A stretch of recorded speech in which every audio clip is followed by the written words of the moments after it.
نحمده ونصلي ونسلم على رسوله الكريم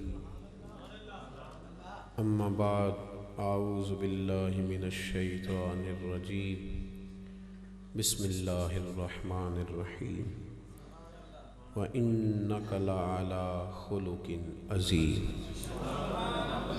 صدق اللہ العظیم وصدق رسولہ النبی الکریم ان اللہ وملائکتہ یصلون علی النبی یا ایہا الذین آمنوا صلوا علیہ وسلموا تسلیما الصلاۃ والسلام علیک یا رسول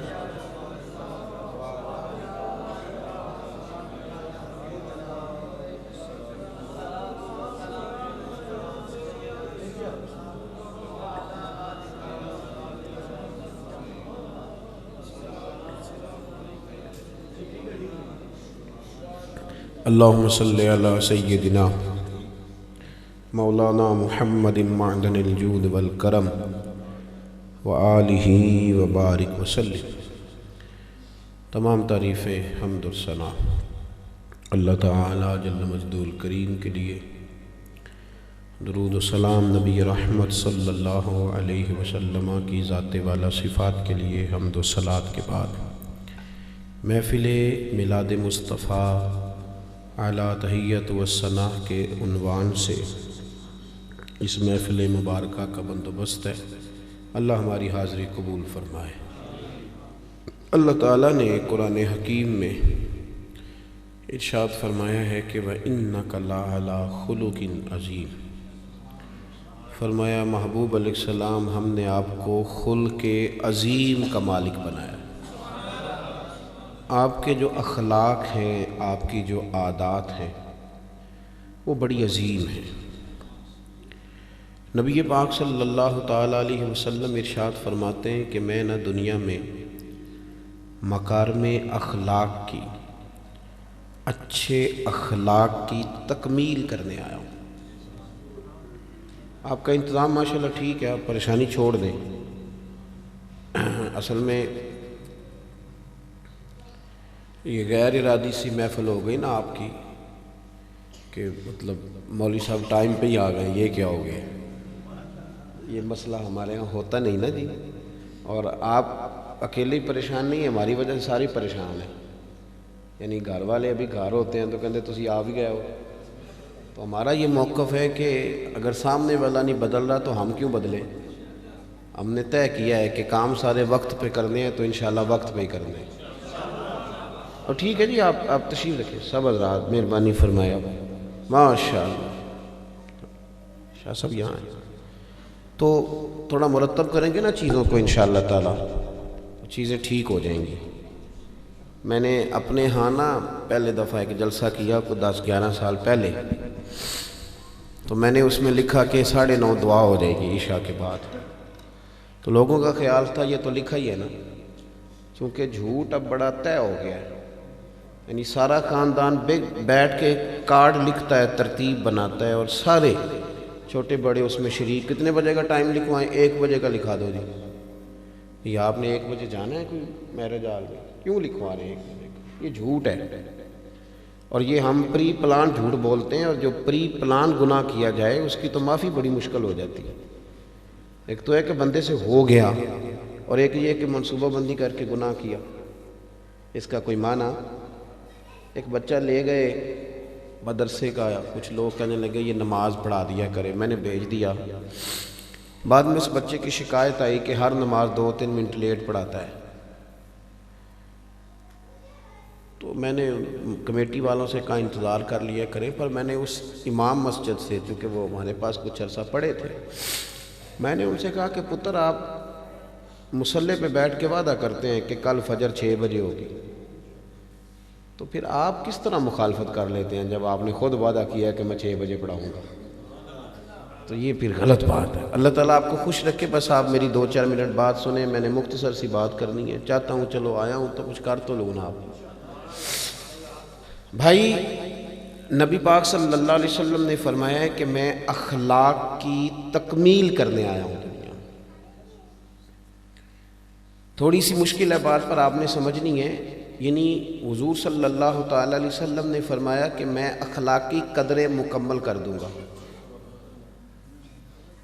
میں مکمل کر دوں گا اخلاقی قدریں. معنی کیا ہے کہ جو حد ہوگی نا لوگوں کے صحیح ہونے کی وہ میں مکمل کر دوں گا، اب اس سے زیادہ گنجائش بچے گی نہیں. یعنی مزید میرے بعد تبلیغ کی ضرورت ہی نہیں بچے گی، میں مکمل کر کے جاؤں گا وہ حدود جو اخلاقی. یعنی نبی پاک صلی اللہ علیہ وسلم نے اچھی اچھی باتیں نہیں بیان کی، بلکہ جو سب سے اچھی بات ہو سکتی تھی اور اس سے زیادہ اچھی ہو ہی نہیں سکتی، اس سے زیادہ مزید اچھی کو کر ہی نہیں سکتا، وہ بات مدینے والے رسول نے بیان کی ہے. ایسے سادے سے نہیں کہیں گے کہ اچھی اچھی باتیں بیان کر دی، وہ تو بڑے بڑے اسکالر اچھی بات کر لیتے ہیں. ویسے بھی آج کل دور ہے تقریر کرنے کا، ہر بندہ ہی مولوی خطیب ہی نہیں، جس کو بھی چھیڑ لیں وہ 30-40 منٹ تو تقریر کر ہی لیتا ہے، کوئی نہ کوئی بات سنا ہی لیتا ہے، پھٹے پہ سنائے، کسی جگہ بیٹھ کے سنائے. اور مولویوں سے زیادہ باتیں اب عوام اچھی اچھی سنا لیتی ہے. اللہ تعالی ہمیں سمجھنے کی بھی توفیق عطا کرے. تو حضور نے اخلاقی قدریں مکمل کی، تکمیل کی ان کی. اور اخلاق اچھی عادتوں کو کہتے ہیں. ہمارے ہاں لوگ سمجھتے ہیں صرف میٹھا بولنا اخلاق ہے. میٹھا تو زیادہ تر لوگ مطلب کے لیے بولتے ہیں، میٹھا تو لوگ بولتے ہیں کسی کو شیشے میں اتارنے کے لیے. تو صرف میٹھا بولنا اخلاق نہیں. اور تعریف جو منہ پہ کی جاتی ہے وہ خوشامد ہوتی ہے. تعریف دراصل وہ ہوتی ہے جو ہم کسی کے پیچھے بیٹھ کے اس کی کرتے ہیں. جو آپ منہ پہ کر رہے ہوتے ہیں وہ تو خوشامد ہے. تو فقط میٹھا بولنے کا نام اخلاق نہیں، یہ سمجھ لیں آپ. یہ آپ جائیں نا کسی بڑے ہوٹل میں، مہنگے ترین ہوٹل میں، تو جس بندے نے 10 روپے کی بھی چیز خریدنی ہے وہ ہوٹل کا عملہ میٹھا ہی بولتا ہے، کیونکہ ان کی ٹریننگ ہوتی ہے تم نے گاہ خراب نہیں کرنا. تو وہ اخلاق نہیں، وہ ٹریننگ ہے. یعنی آپ مہنگی ترین فلائٹ میں سفر کریں، آپ برطانیہ جائیں، 1.5-2 لاکھ کی ٹکٹ آپ نے لے لی بڑی 1 کلاس کی، اور فرسٹ کلاس آپ ٹکٹ لے کے بیٹھ جائیں، مہنگی ترین ٹکٹ، تو پھر بھی وہ لوگ میٹھا ہی بولیں گے، جہاز کے عملے والے لوگ. اور اگر آپ 10-15 ہزار کی ٹکٹ لے کے ڈومیسٹک فلائٹ میں کوئی سفر کرتے ہیں تو پھر بھی وہ میٹھا ہی بولیں گے، حالانکہ ان کی تنخواہیں بے شمار ہوتی ہیں پائلٹ کی، کپتان کی، لیکن وہ میٹھا اس لیے بولتے ہیں کہ ان کی ٹریننگ ہے. تو اخلاق میں اور ٹریننگ میں فرق ہوتا ہے. نبی پاک صلی اللہ تعالیٰ علیہ وسلم نے جو ہماری تربیت فرمائی ہے نا، جس کو اخلاق حسنہ کہتے ہیں، وہ اچھی عادات کا نام ہے. اب بات کو سمجھنا، صرف میٹھا بولنا اخلاق نہیں بلکہ سچ بولنا اخلاق ہے. سچ بولنا اخلاق ہے. کسی بندے کے منہ پر اس کی تعریف کرنا اخلاق نہیں بلکہ غیبت نہ کرنا اخلاق ہے. یہ اخلاق، یعنی اخلاق یہ نہیں کہ کوئی بندہ آیا تو آپ نے 10 روپے اس کے ساتھ رعایت کر دی، یہ اخلاق نہیں، بلکہ اس کو چیز صحیح دینا اخلاق ہے، اس بندے کو تکلیف نہ ہو. تو اخلاقی قدروں کو آپ اچھی طرح سمجھیں. ہمارے یہاں نا اب اخلاقی قدریں نہیں. ضرورت کے لیے لوگ پیار بھی کر لیتے ہیں، ضرورت کے لیے لوگ کچھ بن بھی جاتے ہیں. حضور سید عالم صلی اللہ علیہ وسلم نے ہمیں فرمایا کہ اخلاق تمہارا اصل حسن ہے. اصل حسن. ہم نہ سارا وقت لگا دیتے ہیں چہرہ ٹھیک کرنے میں، تو یہ تو وقت کے ساتھ ڈھل جاتا ہے، حسین چہروں پہ بھی جھریاں پڑ جاتی ہیں، لیکن جو چیزیں باقی رہتی ہیں وہ اچھا کردار ہے. اور اللہ کے رسول صلی اللہ علیہ وسلم نے فرمایا، ترمذی میں حدیث ہے، حضور فرماتے ہیں کہ اگر اللہ اخلاق کی کوئی صورت بناتا، مجسم صورت اخلاق کی، تو کریم فرمانے لگے کہ دنیا میں سب سے سونی صورت اخلاق کی ہوتی. یعنی یہ تمثیل حضور، وَتِلْكَ الْأَمْثَالُ نَضْرِبُهَا لِلنَّاسِ، مثالیں ہوتی ہیں کہ لوگوں کی سمجھ میں بات آ جائے کہ اصل میں حسن کس چیز کا نام ہے. اگر کوئی اللہ اخلاق کی صورت بناتا تو سب سے سونی صورت اخلاق کی ہوتی. اور حضور فرماتے ہیں اگر بد خلقی کی، یعنی بری عادتوں کی کوئی صورت اللہ بناتا، اس کو مجسم بناتا، اس کی کوئی تصویر کھینچی جاتی، تو سب سے بری صورت بد اخلاقی کی ہوتی. بری ترین. وہ کسی شاعر نے کہا تھا کہ سیرت کے ہم غلام ہیں صورت ہوئی تو کیا، سیرت کے ہم غلام ہیں صورت ہوئی تو کیا، نقش و نگار اور مٹی کی مورت ہوئی تو کیا. یہ تو مٹی کی مورت ہے، ہو بھی جائے تو کوئی حرج نہیں. اصل کام کیا ہے کہ بندے کے اخلاق اچھے ہوں، وہ مخلص آدمی ہو. نبی پاک صلی اللہ تعالی علیہ وسلم کے اخلاق عالیہ نے جو چیز ہمیں سب سے زیادہ سکھائی ہے وہ یہ ہے کہ مخلص رہو. مخلص. حضرت معاذ ابن جبل رضی اللہ تعالیٰ عنہ نے پوچھا تھا کہ یا رسول اللہ کو نصیحت کر دیں، تو حضور نے فرمایا جو عمل بھی کرنا مخلص ہو کے کرنا، خالص ہو کے، اس میں تصنع نہ ہو، بناوٹ نہ ہو. یہ جو ریاکار ہوتے ہیں یہ بنیادی طور پر اداکار ہوتے ہیں، یہ اداکاریاں کرتے ہیں. ریاکار جو ہوئے تو ویسے بھی بندہ تنگ ہوتا ہے جب بندہ کہتا کچھ اور ہے کرتا کچھ، تو دو کشتیوں کا مسافر ہو جاتا ہے. یہ اچھی اچھی باتیں کرنے والے جب برے برے کام کرتے ہیں نا تو یہ ان کا ضمیر انہیں بڑا تنگ کرتا ہے، اس لیے کہ انہیں یوں لگتا ہے کہ میں کوئی کہانی سناتا ہوں، میں اصل نہیں ہوں. تو یہ جو زبان سے کہتے ہیں تو یوں لگتا ہے کہ جیسے یہ معاذ اللہ تعالیٰ اس کو بھی تکلیف ہی دیتے ہیں. تو حضور سید عالم صلی اللہ علیہ وسلم نے فرمایا حضرت معاذ ابن جبل سے، حضور فرمانے لگے یاد رکھ، تو نے نصیحت کا کہا ہے تو معاذ یاد رکھ، مخلص ہو کے عمل کرنا، مخلص ہو کے خالص ہو کے اللہ کی رضا کے لیے کرنا. اگر تیرا عمل تھوڑا بھی ہوا تو رب اس کو زیادہ بنا کے قبول فرما لے گا اور وہ تیری کفایت کرے گا دنیا میں بھی اور آخرت میں. صاف ستھرے رہیں، مخلص رہیں، یعنی روٹین میں رہیں. آپ مطلب کوئی تصنع کرنے کی، کوئی بناوٹ دکھانے کی کوئی ضرورت نہیں ہے. مخلص ہو کے اپنا وقت گزاریں. اگر آپ میں دکھاوا آ جائے، ریاکاری آ جائے تو جینا مشکل ہو جاتا ہے. یعنی پھر بندے کا دل کرتا ہے کہ اس کی اماں بھی اس کی تعریف ہی کرے، پھر اس کا دل کرتا ہے کہ بیوی بھی مجھے کہے بلے بلے، پھر راضی ہوتا ہے. یہ بیماری ہے نا، لگ جاتی ہے. شیخ سعدی رحمۃ اللہ علیہ فرماتے ہیں لکڑی کو گھن کھا جاتی ہے اور بڑے لوگوں کو خوشامد کھا جاتی ہے. جب بندہ خوشامد پسند ہو جاتا ہے نا، میں اب دیانتداری سے آپ کو کہتا ہوں، مسجد میں بیٹھا ہوں، میں نقیب کو اکثر کہہ دیتا ہوں کہ آپ ہمارا نام نہ پکاریں. مطلب یہ کہ نقیب بیچارے کی مجبوری ہوتی ہے نا، تھوڑا سا آگے بھی لگانا ہے، تھوڑا سا پیچھے بھی لگانا ہے، اس کی ڈیوٹی ہوتی ہے. وہ کچھ بھی کہتا ہے جو اس کا دل نہیں مانتا، تو پھر وہ بڑے تکلفات ہوتے ہیں. کوشش کریں زندگی میں مخلص رہنے کی. میں نے کہا تھا زیادہ باتیں میں نے کرنی نہیں، مختصر کرنی ہے. مولانا رومی رحمۃ اللہ علیہ نے ایک بات لکھی ہے، اگر آپ بیٹھ جائیں نا جہاں آپ کو جگہ ملے تو ماشاءاللہ آپ نبی پاک کے مہمان ہیں، اللہ رسول کے لیے آئے، آپ جہاں بھی بیٹھیں گے انہیں پتہ ہے کون کون آیا ہے. فوٹو آنا ضروری نہیں، اللہ خیر فرمائے. فوٹو کے لیے تھوڑا آئے ہم لوگ، تو اللہ رسول کے لیے آئے ہیں نا جی. فوٹو اگر ضروری ہو تو فوٹو ویسے کھینچ کے نیچے لکھ لیا کرے محفل ملا، چھٹی ہو گئی. اتنا ضروری نہیں یہ کام. تو ایک بات عارف رومی نے لکھی ہے، وہ آپ نے یاد رکھنی، وہ مزہ دیتی ہے بات. مولانا رومی رحمۃ اللہ علیہ عارف تھے. یہ مزیدار، اور مزیدار لوگ چھپتے ہیں، پیچھے ہونے کی کوشش کرتے ہیں. وہ شہرت سے بچنے والا پیچھے پیچھے رہتا ہے اور جی چاہتا ہے ساری غزلیں اس ظالم کے نام کرے. کچھ لوگ جو ہوتے ہیں نا، وہ اقبال نے کہا تھا دوری نکتہ چی ہے کہیں چھپ کے بیٹھ جا، اور جس دل میں تو مکی ہے وہیں چھپ کے بیٹھ جا. چھوڑ یہ دور بڑا خطرناک ہے، پیچھے ہٹ جا کہیں چھپ جا. اٹھ بلیا چلو تھے وسیے جتھے وس دینی سارے انے، نہ کوئی ساڈی ذات پچھانے تے نہ کوئی سانو مننے. تو عارف رومی کہتے ہیں کہ چڑی اور چڑا کٹھے بیٹھے تھے. تو ایک صوفی صاحب آ گئے، سونی پگڑی، سونی ٹوپی، تسبیح بھی. تو وہ چڑیا چڑے سے کہنے لگی کہ اڑ جا یہ شکاری آیا ہے. چڑا کہنے لگا شکاری نہیں، یہ تو درویش ہے، کوئی ضرورت نہیں اڑنے کی. یہ بڑی درد والی بات حضرت رومی نے لکھی ہے.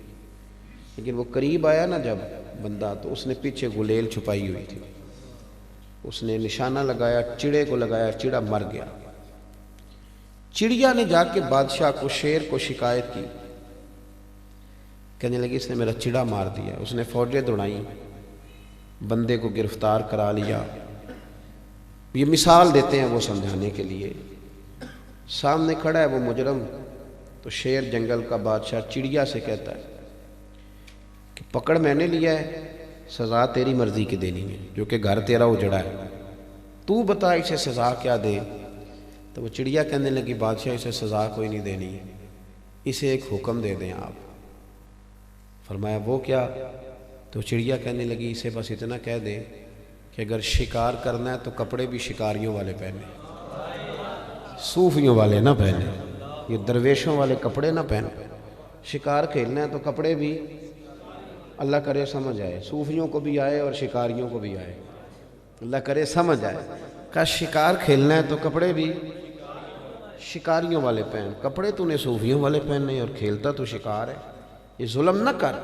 ہمارا یہ مسئلہ ہے کہ آپ کسی بندے کو چھیڑ لیں، وہ مفکر بھی نکل آئے گا، وہ سیاںا بھی نکل آئے گا، وہ دانشور بھی نکل آئے گا، وہ اتنی اچھی باتیں کرے گا کہ یوں لگے گا کہ یہ مسیحا قسم کا آدمی، لیکن جب اس کا عمل دیکھیں گے، اس کی بیوی کہہ رہی ہوگی کہ بڑی گالیاں دیتا ہے، اس کی اماں کہہ رہی ہوگی کہ میرے پاس تو 2 گھڑیاں بیٹھتا ہی نہیں، اس کے بھائی کہہ رہے ہوں گے کہ کھا گیا ہماری زمین۔ اتنی اچھی اچھی باتیں، یعنی لبادہ صوفیوں والا اور کام شکاریوں والے، یہ انداز درست۔ حضور نے اخلاق میں سے جو پہلا جز بتایا وہ مخلص ہونا ہے۔ 2 باتیں اور آپ کی خدمت میں عرض کرنے لگا، ان کو بھی یاد رکھیں۔ زندگی میں کبھی بھی کسی بندے کو سکھ نہ دے سکیں تو اسے دکھ کبھی نہ دیں۔ کسی بندے کو اگر آپ اس کی تعریف نہیں کر سکتے تو کبھی بھی توہین نہ کریں، اور کسی کی ذاتیات پر کبھی نہ اتریں۔ دیکھو ابو جہل نے نبی پاک صلی اللہ علیہ وسلم کے خلاف معاذ اللہ بڑی باتیں کی، جادوگر بھی کہا، کاہن بھی کہا، اور نیچے اتر کے اس نے غلیظ بھی انداز اختیار کیا۔ آپ کے چچا جناب ابو طالب کے پاس آ کے کہنے لگا اگر یہ دولت چاہتے ہیں تو دولت دے دیتے ہیں، اگر کسی عورت سے نکاح کرنا چاہتے ہیں تو وہ کر دیتے ہیں، اگر سربراہ بننا چاہتے ہیں تو ہم انہیں بڑا مان لیتے ہیں۔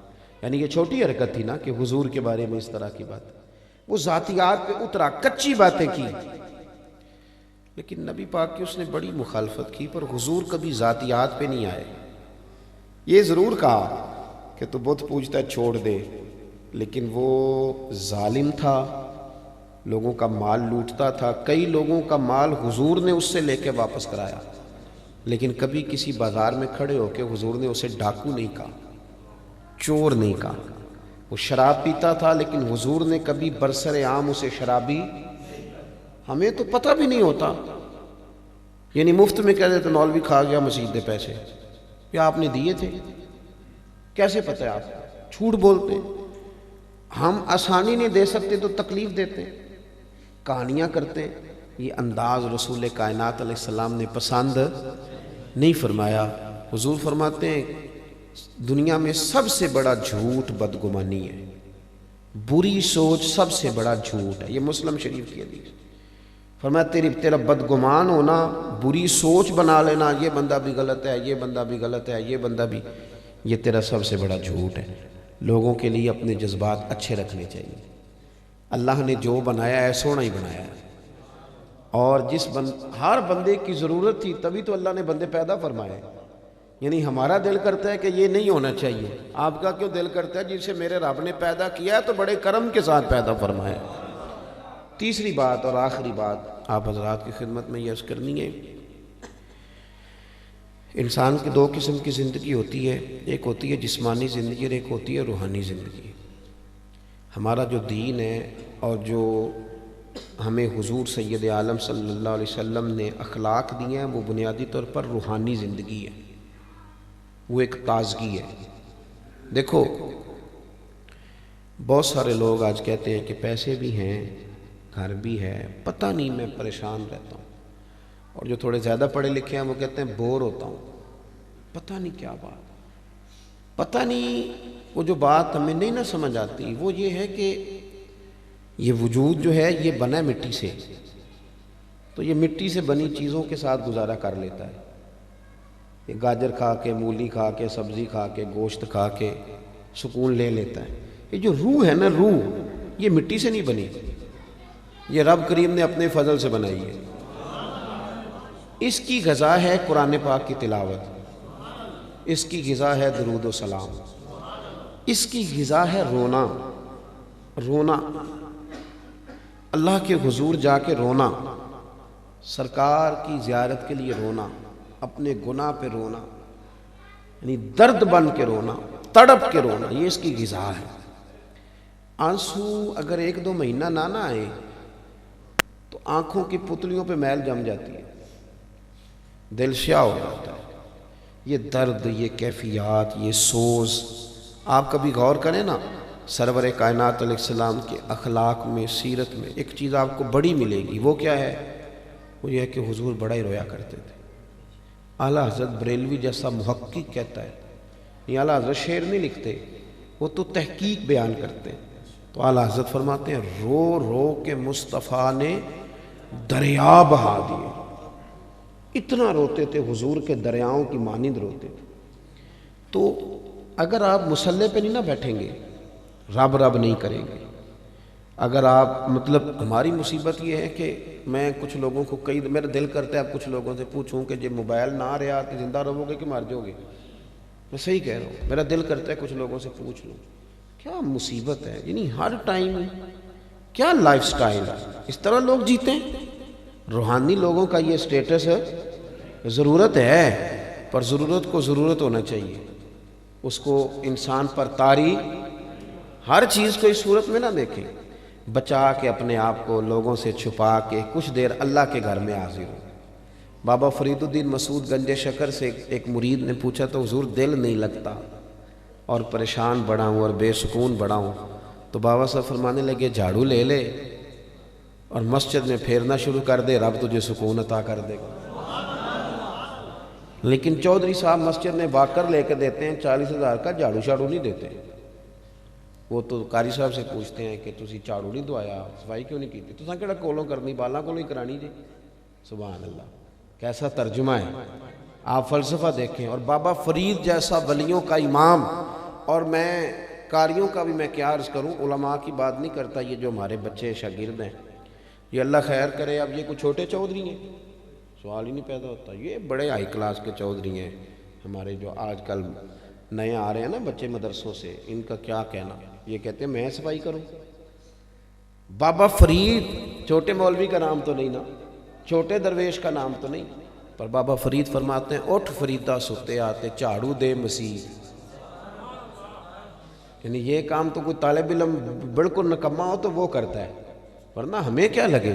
میں کہا کرتا ہوں کہ مسجد چودھری صاحب کی نہیں، کمیٹی کے صدر کی نہیں، مسجد تو اللہ تعالیٰ کی ہے، تو آپ نے اگر کسی وقت اپنے ذوق سے کر، ہاں وہ اگر آپ کو کہتا ہے یہ کام کریں تو غلط کرتا ہے، لیکن بابا فرید کہتے ہیں اٹھ فریدہ ستیا تے جھاڑو دے مسیت، تو ستیں تے رب جاگ دے تیری ڈاڈے نال پریت، اٹھ فریدہ ستیا داڑی آ گیا پور، ہن اگا نیڑے آ گیا پچھا رہ گیا دور، اٹھ فریدہ ستیا خلقت ویکھن جا، او متے کوئی مل جائی بخشیا تے تم ہی بخشیا جا، متے کوئی مل جائی بخشیا تے تم ہی۔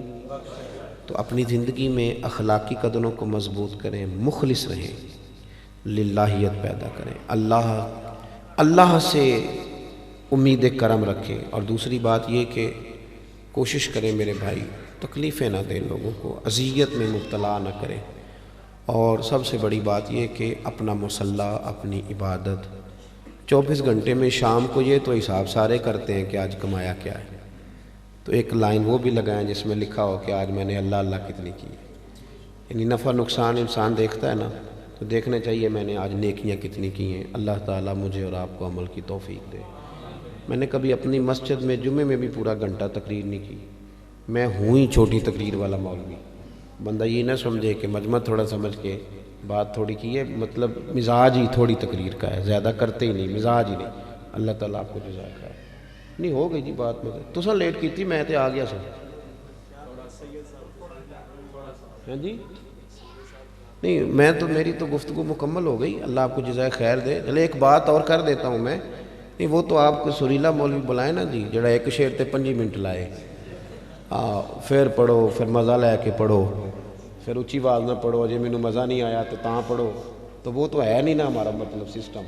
جس نے صرف باتیں کرنی ہیں تو اس نے پھر تھوڑی کرنی ہے، کر دے وہ بھی انیاں ہی نے جنیاں میں کیتیاں نے، مطلب شاید ایک حدیث بھی میں بڑا ٹائم لگا دیں لیکن وہ وچ شعر ہوندا ہے نا وہ بڑے ڈاڈے نے کئی واری کہندے نے مطلب جدا ایمان ہے وہ پڑھے میں کہ انج نہ کرو جڑے آ گئے نے وہ ایمانداری سن تے آئے نے ایڈا ظلم تے نہیں نا چاہیے ہونا بہرحال ایک بات اور کر دیتا ہوں آپ نے جو مجھ سے کہا ہے ایک بات اور کر دیتا ہوں اسی سے ریلیٹڈ ایک بات اور آپ کو عرض کر دیتا ہوں ورنہ میں بات مکمل کر چکا ہوں اور عشاء کے متصل بعد ہم لمبے جلسے کے قائل نہیں بزدل قسم کے لوگ ہیں جلدی جلسہ ختم کر لیتے ہیں تو عشاء کے بعد فوراً ایک جگہ پر میں نے پہنچنا ہے ان سے بھی اسی طرح کہا تھا کہ آپ تلاوت نعت کرا لیں اور ہم انشاءاللہ آ جائیں گے دوست ایک بات اور آپ کی خدمت میں بڑی گزارش کے ساتھ عرض کرنی ہے اس پر بھی آپ حضرات ضرور توجہ دیں نبی پاک صلی اللہ علیہ وسلم نے جو ہمیں اخلاقی قدریں سکھائی ہیں نا اس میں حضور نے ہمیں ایک دوسرے کی ضرورت کو محسوس کرنے کا درس دیا ہے ہم نے پتہ کیا کیا ہے لوگوں کے بارے میں منفی سوچیں یعنی میری تو ضرورت ہے پر سپیکر والے کی کوئی ضرورت نہیں میری تو ضرورت ہے پر الیکٹریشین کی کوئی ضرورت یہ درست نہیں جو بندہ جس مقام پہ بھی ہے اس کی ضرورت کو محسوس کرے اور اگر آپ کے ساتھ کوئی بندہ تھوڑی سی بھی نیکی کرے تو حل جزاء الاحسان الا الاحسان نیکی کا بدلہ کیا ہے مشکور زندگی گزارنے کی کوشش کریں اب نہ ہمارے ہاں ایک سوچ ڈیولپ ہوئی ہے بڑی تیزی کے ساتھ وہ یہ ہے کہ کسی نے بھی میرے لیے کچھ نہیں کیا سارا کچھ میں نے لوگوں کے لیے کیا ہے بلکہ بہت سارے بچے اب ہمارے بالخصوص جو ذرا 18-20 سال کی عمر میں کچھ کام کرنے لگ جاتے ہیں تو وہ تو کئی دفعہ کہتے ہیں کہ اس کے بعد ابا جی کو بھی خرچہ میں ہی دیتا تھا آہستہ آہستہ یہ سوچ زور پکڑتی ہے اور انسان اکیلا رہ جاتا ہے اللہ کے پیارے رسول صلی اللہ علیہ وسلم نے نا تشکر شکریہ احسان مندی احسان شناسی اس خوبصورتی پر بھی زور دیا ہے فرمایا من لم یشکر الناس ولم یشکر اللہ جس نے لوگوں کا شکریہ ادا نہیں کیا اس نے اللہ کا بھی کوئی نہیں کرنا حضور پسند کرتے تھے تشکر کے جذبات جزاک اللہ کے جذبات خیر کے جذبات یعنی اگر آپ کے ساتھ کوئی بندہ بھلائی کا کام کرتا ہے تو پھر کوشش کریں کہ آپ بھی اس کے ساتھ جواب میں نا اپنے بازو دیکھیں مولا علی شیر خدا شیروں کی باتیں شیروں کی طرح ہوتی ہیں مولا علی کیا فرماتے ہیں حضرت علی فرماتے ہیں جس استاد نے مجھے ایک لفظ پڑھایا کتنا سبق بولیے گا مانتے کوئی نہیں ویسے ہم لوگ اس بات کو ہمیں تو جو سارا پڑھا دے وہ بھی ہمارا دل کرے تو استاد مانے لیکن مولا کائنات فرماتے ہیں جس نے مجھے ایک لفظ پڑھایا فرماتے ہیں وہ میرا استاد ہے اور جو اگلی بات ہے وہ شیروں والی بات ہے آپ فرماتے ہیں اگر وہ بندہ چاہے تو مجھے کوفے کے چوک میں کھڑا کر کے بیچ دے میں استاد کے کہنے پر بکنے کو تیار ہوں اتنی بڑی بات یار اتنی بڑی بات حالانکہ مولا علی کے استاد ایک ہی ہیں جن کا نام محمد مصطفیٰ ہے صلی اللہ علیہ وہ صرف مدینے والے محبوب کے شاگرد ہیں اس سے زیادہ نہیں لیکن وہ ہمیں سمجھانے کے لیے بتاتے ہیں ہماری تعلیم کے لیے وہ بتلاتے ہیں کہ تھوڑا سا نا تشکر کا بھی اسی لیے اللہ تعالیٰ نے جہاں اپنی عبادت کا ذکر کیا وہیں ساتھ کہا وَبِالْوَالِدَيْنِ احسانا والدین کے ساتھ بھی احسان کرو تو مشکور رہیں ممنون رہیں ہم جب بولتے ہیں تو یوں لگتا ہے کہ جیسے ان کا کوئی آگے پیچھے ہے ہی نہیں اسی بندے نے ساری دنیا سنبھالی ہوئی ہے یہ انداز ٹھیک ہے آپ تھوڑا تھوڑا اور یاد رکھیں دنیا میں بڑا ہوتا ہی وہ ہے جس کا کوئی بڑا ہوتا ہے جس کا کوئی بڑا نہ ہو وہ بڑا اسی لیے میں اکثر کہتا ہوں کہ چودھری صاحب کا پیر کوئی نہیں ہوتا کیونکہ وہ اپنے سے بڑا کسی کو مانے گا تو پیر پکڑے گا نا پڑھے لکھے لوگوں کا بھی پیر ہے آج کل مذہبی لوگ بھی خطیب واعظ نعت خواں نقیب اللہ ماشاءاللہ ان کا بھی پیر نہیں ہوتا سب کی بات نہیں کرتا اس لیے کہ جڑا ہاتھے چڑھ گیا وہی سیدی مرشدی ختم ہو گئی بات کون مطلب کسی کو باقاعدہ مانے اور ویسے بھی جو میری طرح کے لوگ ہوتے ہیں مرید نہیں ہوتے وہ سیدھے سیدھے خلیفہ ہی ہوتے ہیں وہ زیادہ آسان کام یہی ہے اور پڑھے لکھے لوگ بھی یہ کام نہیں کرتے اور تیسری بات جس کے پاس 4 پیسے آ جائیں وہ بھی کسی کا احسان ماننے کو تیار نہیں ہوتا کسی کو اپنا بڑا ماننے کو تیار آپ اکیلے رہ جائیں گے تنہائی محسوس کریں گے۔ آپ کو یوں لگے گا کہ میرے پیچھے شاید کوئی بھی دعا کرنے والا نہیں۔ اپنے ماں باپ کا ایک شاعر نے کہا تھا کہ اب بوڑھا ہو گیا ہوں، کہیں جاتا ہوں تو دعائیں بھی ساتھ لے کے جاتا ہوں۔ ہمارے کچھ گناہوں کی سزائیں ساتھ چلتی ہیں، ہمارے کچھ گناہوں کی سزا بھی ساتھ چلتی ہے۔ اب میں اکیلا نہیں چلتا، دوا بھی ساتھ چلتی ہے، دوائیاں بھی ساتھ چلتی ہیں۔ اور کہنے لگا ابھی زندہ ہے ماں میری، مجھے کچھ بھی نہیں ہوگا، میں گھر سے جب نکلتا ہوں تو دعا بھی ساتھ چلتی ہے۔ میں گھر سے جب نکلتا ہوں دعا بھی ساتھ چلتی ہے۔ تو اخلاقی قدروں پہ ضرور توجہ فرمائیں۔ اللہ تعالیٰ توفیق عمل عطا فرمائے۔